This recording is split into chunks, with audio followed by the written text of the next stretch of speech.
کافر کیا جنت میں جائے گا؟ قرآن کے رول کے تحت تو ایسا کافر جس پہ حق واضح ہو چکا ہے، اس کے باوجود اس نے کفر اختیار کیا ہے، وہ تو کبھی بھی جنت میں نہیں جائے گا۔ باقی اہل فطرت ہیں جو لوگ، جن تک بات صحیح نہیں پہنچی، بس ان کو موٹا موٹا توحید کا آئیڈیا تھا، ان کا معاملہ الگ ہے۔ یہ اللہ تعالیٰ نے فیصلہ کرنا ہے کہ ان کے ساتھ کیا معاملہ ہوگا۔ ہمارا کام صرف دعوت پہنچانا ہے اور حق بات لوگوں کے اوپر واضح کرنا ہے۔ شام کا وقت دعا کی قبولیت کا وقت ہوتا ہے۔ دعا کی قبولیت کا وقت تو بے شمار دفعہ ہوتا ہے۔ ہر فرض نماز کی اذان اور اقامت کے درمیان صحیح حدیث میں ہے کہ دعا کی قبولیت کا وقت ہے۔ بارش تیز ہو رہی ہو، دعا کی قبولیت کا وقت ہے۔ اور فرض نماز کے فوراً بعد دعا قبولیت کا وقت ہے، وہ ہم مانگتے ہی ہیں، سنت اذکار کرتے ہیں۔ شام کے وقت والا مجھے نہیں پتا، بہرحال شام کے اذکار تو اس وقت کریں۔ عصر کے بعد قرآن پڑھا جا سکتا ہے، بالکل پڑھا جا سکتا ہے۔ یہ جو اوقات کی ممانعت ہے یہ صرف نماز کی ہے، اور نماز بھی وہ جس میں سجدہ اور رکوع ہوتے ہیں۔ نماز جنازہ بھی مکروہ اوقات میں پڑھا جا سکتا ہے۔ مسئلہ نمبر 30 میرا نمازوں کے اوقات کے اوپر ریکارڈڈ موجود ہے۔ تسبیح فاطمہ سوتے وقت پڑھنا سنت ہے، بالکل سنت ہے۔ نبی علیہ السلام نے تعلیم فرمائی ہے 33 دفعہ سبحان اللہ، 33 دفعہ الحمدللہ، 34 دفعہ اللہ اکبر۔ سنت ہر وہ عمل ہے جو آپ علیہ السلام نے خود کیا یا آپ نے تعلیم فرمایا۔ بخاری اور مسلم میں حدیث ہے، یہ حدیث پوری روایت کی ہے سیدنا علی نے، کہ سیدہ فاطمہ ایک غلام مانگنے کے لیے گئی تھی، کہ بھی پہلے تو 2-3 دفعہ گئی تو وہ شرم کے مارے واپس ہی آ گئی، مانگ ہی نہیں سکی۔ نبی علیہ السلام خود آئے، اور حضرت علی کہتے ہیں میں اور فاطمہ ایک بسترے میں لیٹے ہوئے تھے، بخاری مسلم دونوں میں ہے۔ نبی علیہ السلام پاؤں کی جانب سے ہمارے بسترے میں داخل ہوئے، حتیٰ کہ آپ کے مبارک قدموں کی ٹھنڈک ہم نے اپنے سینے پہ محسوس کی۔ آپ پرائیویسی کا حال دیکھیں، سیدہ فاطمہ اور حضرت علی ایک بسترے میں ایک چادر کے نیچے ہیں، اور نبی علیہ السلام پاؤں کی طرف سے اپنی مبارک ٹانگیں اس میں داخل کر رہے ہیں، اور حضرت علی کہہ رہے ہیں ہم نے سینے پہ، یعنی سینے سے لگائے ہوں گے نا پھر قدم وہ، تبھی محسوس کی۔ اور پھر آپ نے کہا بھی کیوں آئی تھی بیٹی؟ انہوں نے پھر بھی نہیں کہہ سکی۔ حضرت علی نے کہا کہ میں نے بھیجا تھا، کہ دیکھیں ان کے ہاتھ کے اوپر کتنے نشانات پڑ گئے ہیں، چکی بھی چلاتی ہیں۔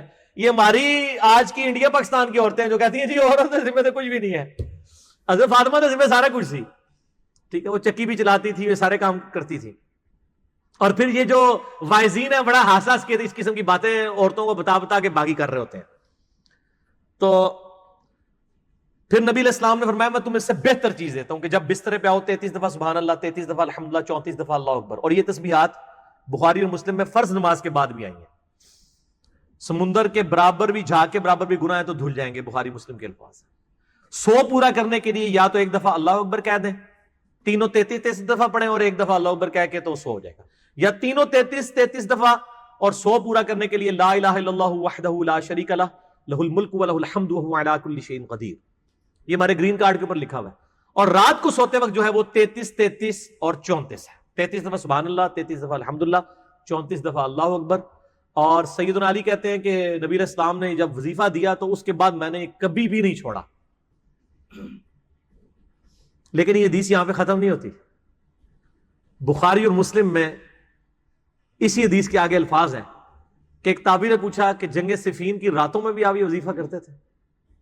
اے جنگ جمع صفین دا روان تو جان نہیں توڑی چھوڑ سکتی، یہ ہر جگہ آئے گی، ہر جگہ آئے گی۔ اب یہ حضرت فاطمہ کی جو تسبیح فاطمہ والی حدیث ہے انہیں بھی صفین آئی ہوئی ہے، یہ حدیث پوری یوں ہے۔ مجھے وہ یاد آ گیا، جون 2012 کی بات ہے، شیخ زبیر علی زئی رحمہ اللہ تعالی جمعہ پڑھانے کے لیے G10 کی مسجد میں آئے اسلام آباد۔ یہ میری آخری ملاقات تھی جو میں نے ان سے کی ان کی ہوش میں۔ اس کے بعد پھر 2013 میں تو قومے میں چلے گئے، تو انہوں نے جمعہ پڑھایا، تو جمعے کے دوران یہ حدیث آ گئی تسبیحات فاطمہ۔ اب میرے کان کھڑے ہو گئے، میں کہہ رہی ہوں بیٹھے نے سارے اہل حدیث، شیخ صاحب ادھی حدیث بیان کر دے رہے ہیں یا پوری؟ تو میں کہ انہوں نے جو ادھی کی تھی میں انہوں نے نہیں چھڈنا، میں تو پہلے کہنا کہ پوری حدیث بیان کرو۔ لیکن شیخ زبیر صاحب جب میں سامنے بیٹھا ہوں نا تو وہ ان کے 14 طبق روشن ہوتے تھے کہ میں نے کوئی ایسا معاملہ نہیں کرنا۔ پہلا تو انہوں نے حدیث بیان کرتے ہوئے لفظ استعمال کیا کہ مولا علی علیہ السلام نے، پہلے تو لفظ ہی مولا علی بولا، اچھا 2-3 بار بول کے پھر انہوں نے کلیئر کیا کہ مولا کا مطلب ہے دلی محبوب۔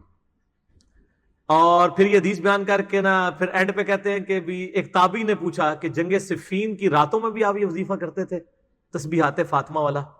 کیونکہ وہ آپ کے اوپر ایک مشکل وقت تھا، کیٹاسٹرافک کنڈیشن ہے، جنگ کے دوران ہے۔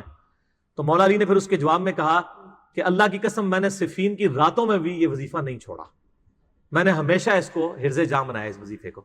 اور یہ یقین کریں اس وظیفے کو آپ عادت ڈالیں، پورے دن کی تھکاوٹ دور ہوگی. بیماری میں وظیفہ کریں، بیماری دور ہوگی. ایک معوذات صحیح مسلم میں آتا ہے، آخری 3 صورتیں نبی علیہ السلام کے گھر میں جب بھی کوئی بیمار ہوتا تھا آخری 3 صورتیں 3 دفعہ پڑھ کے اس پہ پھونک دیتے تھے. اور یہ والا وظیفہ صفین کی راتوں میں، میرا ایک دفعہ تھا، میں نے کہا ایک کلپ بنایا جائے صفین کی راتوں میں اور آگے سوالیہ نشان اور یہ حدیث پوری بیان کی جائے. ویسے میں نے حدیث بہت پہلے بھی بیان کی، 2012 میں بھی، جو صلاۃ و تسبیح پہ میرا مسئلہ نمبر 91 ہے، اس میں میں نے یہ حدیث پوری بیان بھی کی تھی، صفین کی راتوں والا بھی.